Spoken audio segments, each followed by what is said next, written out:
Hi, I'm Elke. When people ask me what I do for a living, I say I write children's books. And they go, oh, lovely. Anything we know? And I go, well, I write children's books to explain death to the under fives. That's usually a pretty good conversation stopper. Now, this wasn't a conscious decision. Let me take you back to 2009. I was happily married with 2 children, Alex and Olivia. Alex was 3 and Olivia 11 months. And my husband Martin and Alex decided to go on a father-son bonding weekend. They drove 200 miles to a caravan in the Lake District, and Alex was so excited. He kept saying, oh, it's just me and Daddy, no girls allowed. And they had a really good time. Now, Martin was a shift working police officer, so having a few days with his daddy was really, really special. And, you know, this was going to become a thing for Martin and Alex, and for me and Olivia, just to spend time together with one child. But as it happened, that was the first time and the last time we ever got to do such a thing. Because on April 22nd, 2009, the day they were due to come back from their little holiday, my phone rang. And because I was feeding Olivia and I was having my lunch, I ignored it and I let it go through to answer phone. Who could it be after all? I spoke to Martin in the morning. They were packing up, they were having breakfast, they were coming back, and he'd said, I'll see you later. So when I listened to the message, my world changed. Because what the message said was, please phone the caravan park immediately. Your husband has been taken seriously ill. And he's been taken away by ambulance and we don't know any more. What? I couldn't take in what I just heard, and I googled caravan park and I phoned them, and the voice told me the same thing again. Your husband has been taken seriously ill and he's been taken away by ambulance. And I'm going, that can't be. I'm going, where's my son? My son's 3, where is he? Still expecting there to be some mistake. And the voice said, your son's here, we're looking after him. He's been very good. And I went, well, put him on, I need to speak to him. And then I heard his little voice tell me excitedly how him and Daddy had been swimming and the pool was shut and they might go back again if there was time before coming home. And I realised that was my little boy talking, which must mean that my husband had been taken away by ambulance. And that was that. My room started spinning and I saw black and white and I started sweating, and I said goodbye to Alex and I phoned my in-laws and we decided to drive down together. After all, we didn't know what had happened. So meanwhile, I googled hospitals. I phoned several hospitals. Nobody knew where he was. Nobody had seen him come in. And that was that. So my in-laws and I met in a car park, and it was there that I got another phone call. And the voice on the other line said, where are you? We need to send a police officer to come and see you. And I went, no. I'm going, please, will you just tell me if my husband died? Because my 3-year-old son is all on his own and I need to go and see him. And the voice hesitated and repeated that she would have to send a police officer to come and see us. And I just went, I'm a police officer's wife. I know how this works. I need to go and see my 3-year-old son. I'm a 4-hour drive away. Please, will you just tell me if he died? And that's how I found out that my 34-year-old husband had had a heart attack and he had died. And I was a young widow with 2 kids under 4 and everything went black. My mother-in-law kind of thought that, we should probably pile into one car so I could drive Martin's car back the next day, which hadn't even occurred to me. So that's what we did. I packed some stuff. I threw Alex's toy ambulance into a suitcase because I knew he would have to tell me what had happened through play.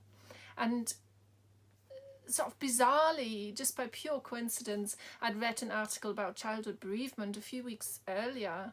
I think it was the time when Jade Goody had passed away. And it said, you need to be really honest and use age-appropriate language. So it took about 4 hours to get there. And nobody said a word. I remember just staring out of the window, trying to figure out what to say to my son. How to explain to a 3-year-old that his daddy was never coming back. By the time we arrived, I knew what I wanted to say. And we got there, and I saw him straight away, and he looked really happy. He was playing away. He'd been well looked after. I got out the car. I handed my daughter to whoever was nearest, and I walked over to him. And he spotted me and he went, "Oi, no girls allowed. What are you doing here, Mum?" Right. But I knew I had to say what I'd planned to say in my head in the car for 4 hours over and over again, here and now, or it would never come out. So I knelt in front of him and I put his head against my chest and I said, "Can you hear that?" And Alex said, "I can hear a funny bump, bump, bump." I said, "That's right. That's a heart, sweetheart. Everybody's got one. But when it stops beating, your body doesn't work anymore. And you can't walk or talk anymore or tickle little boys or wear them on your head. And unfortunately, Daddy's heart has stopped beating and he can never come back." "But where is he?" Alex said. And I explained that some people like to think of dead people as up in the sky and how they could be a cloud or a star. And he just shouted, "I don't want Daddy to be a star. I want him to come back down." But I knew he couldn't come back down. I didn't even know if there was such a thing as dead people turning into stars. Everybody believes a different thing, and I explained that to him too. And explained again how Daddy's body had stopped working because his heart had stopped beating and how he died. And Alex said, "But did he say please?" And I went, "Yeah, he said please." "Did he say please, please, please, I need to go and see my little boy?" I said, "Yes, he did, Alex. But sometimes people are so badly hurt or broken that they can't be fixed. Not even by ambulance people." "The ambulance people couldn't fix my daddy?" he asked. "No, sweetheart. Sometimes nobody can help. And sadly, your daddy couldn't be fixed, and he died. But I'm very, very proud of you because Alex was actually the one who managed to alert somebody who called an ambulance, and Martin died at the scene inside the ambulance. So I said, I'm very, very proud of you, Alex. You've done exactly the right thing. But he worried and he said, but what if I hadn't gotten help? Would Daddy still be okay? And I gave him a big hug and I said, no, Alex. Daddy would have just died where he was without the ambulance people helping him.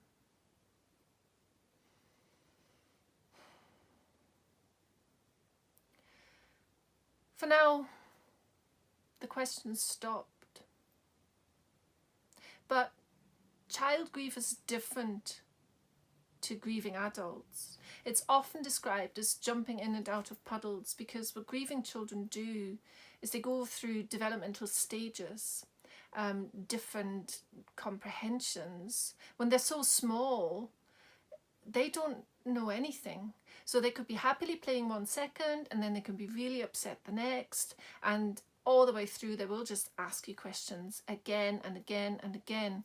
But to a child, there's no difference between asking, how does an aeroplane stay in the air, for example? Or, do spaghetti grow on trees, mummy?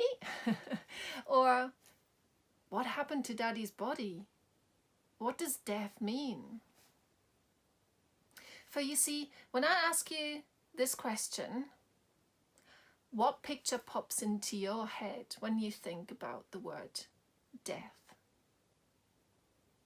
Chances are it's a pretty uncomfortable one, because you're familiar with the word death. You're familiar with what it means. You understand eternity, you understand forever, you understand grief, you understand sadness. But do you know what a 3-year-old thinks when he hears the word death or died? He doesn't think anything, because he doesn't know what the word means. He doesn't even know yet that such a thing exists. So the questions continued. The next one was, will you have to die, mummy? And I nodded and I said, yes, Alex, everybody has to die, but most people don't die until they're very old. And he looked at me and he went, even older than Granny and Grandpa? I couldn't help but smile, and I said, yes, even older than Granny and Grandpa. So I explained how you grow up, you go from being a child to being an adult, you look after your children if you have them, you grow old, and then you die.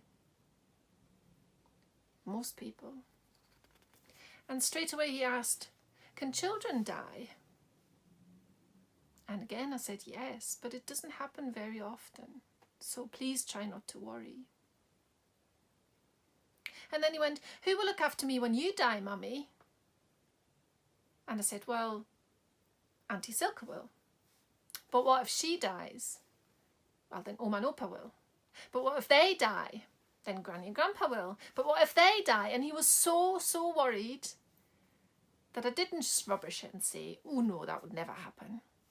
But instead I decided we would sit down and write a list of all the people we love very much who might be able to look after Alex and Olivia if I died.